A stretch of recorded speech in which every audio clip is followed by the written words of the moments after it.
So ngayon mga langga, papunta ako sa Patla.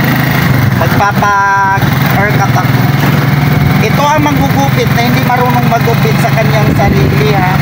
Kailangan din ako magpagupit no, kasi hindi ko naman abot talaga yung sarili paano gugupitan. Kaya papagupit din tayo, parang gumanti din yung nagugupit, tapos magpapagupit ka uli parang gumanti nga lang, diba? Ito na mga langga, ano na ako, barber. Nagsawa na sa ano eh, long hair. Dito na naman tayo, boy cut style na naman no. Tingnan natin ang dating nito mamaya. Yo, shout out guys, it's me. May customer ako, sabi ko mamaya na, pagupit muna ako sa slip. Gupit sana ako noon. Eh, umuwi ka pala ng Cavite eh. Ganito mga langgang style niya. Simple na tingnan. Parang hindi na nakakaya talaga pag ano, sumamba tayo. Maganda ang ito niya mga langga. Tingnan natin. Ayan. Mga push lang.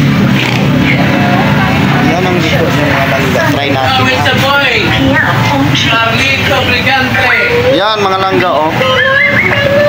Ito ang gupit na paper feed lang. Simple. Yung barbero kung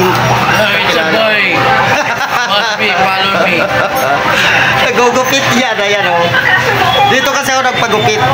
Yan. I-follow nyo daw siya kasi ano din yan, creator din yan eh. Kailangan din yan mag-create din.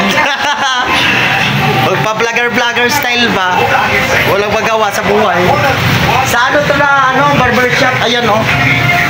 Yan, na barbershop yan. Sa Tabas, Bicolano. Lalo to si Mr. Pugi. Yan ang yan, customer. Nagpa-high feed. Good day everyone mga langga.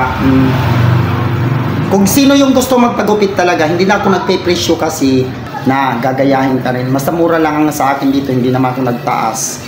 Tapos yung mga ribbon, pinakamababa niyan may 600.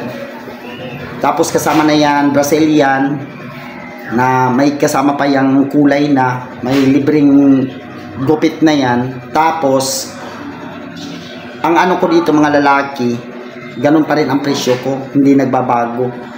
Pumunta lang kayo dito. Kung gusto niyo magpagupit mga lalaki, magdala kayo ng picture or screenshot ninyo sa cellphone ninyo kung anong gustong style ninyo. Mabilis ko lang yan makuha lahat, no? Ganun lang ang usapan natin dito. Tapos kung sino yung mga gusto magpa-reband din, punta na lang din dito, kaya depende yan sa haba, kapal, tsaka makakalis lang kayo, mura lang. Yun lang po ang pakiusap ko sa inyo. Kasi may iba kasi pumupunta kasi dito, magdala kayo ng in-screenshot na picture, tsaka yung gagayahin natin, no? Pati mga babae. Tapos ang ko dito, 100 kasama na yan plancha ha. Yun. Mura, pinakamura na talaga yan. Para maka-list tayo. Dahil sa, alam mo naman, panahon ngayon, pangmasa lang po yan. Hindi ako nagtataas ng presyo. Dahil alam ko sa hirap ngayon ng buhay. Para makatulong din kayo sa akin na konti. Makatulong din ako sa inyo konti, no? Na makatipid din kayo. Yan lang naman ang pakiusap ko eh. Kasi syempre nagbabayad din tayo ng kuryente. Kailangan din talaga magbabayad din ako kasi syempre, alam niyo naman, pati gamot. Yun, mga langga. Kaya happy lang tayo. Basta punta na lang kayo dito sa ko. Alam niyo naman yan, basta Milski. Gets nyo na yan. Yun lang po pag-iusap ko mga langga. Wala naman akong problema. At saka wala rin akong problema na kausap. Mabilis lang akong kausap mga langga. Kaya kung sino yung mga malapit-lapit dito sa akin, di pumunta na lang kayo dito. Happy lang tayo mga langga. Thank you so much. Ayan yung ko. Kasama ko. Diba? May kasama kaming Miss Peace Americana.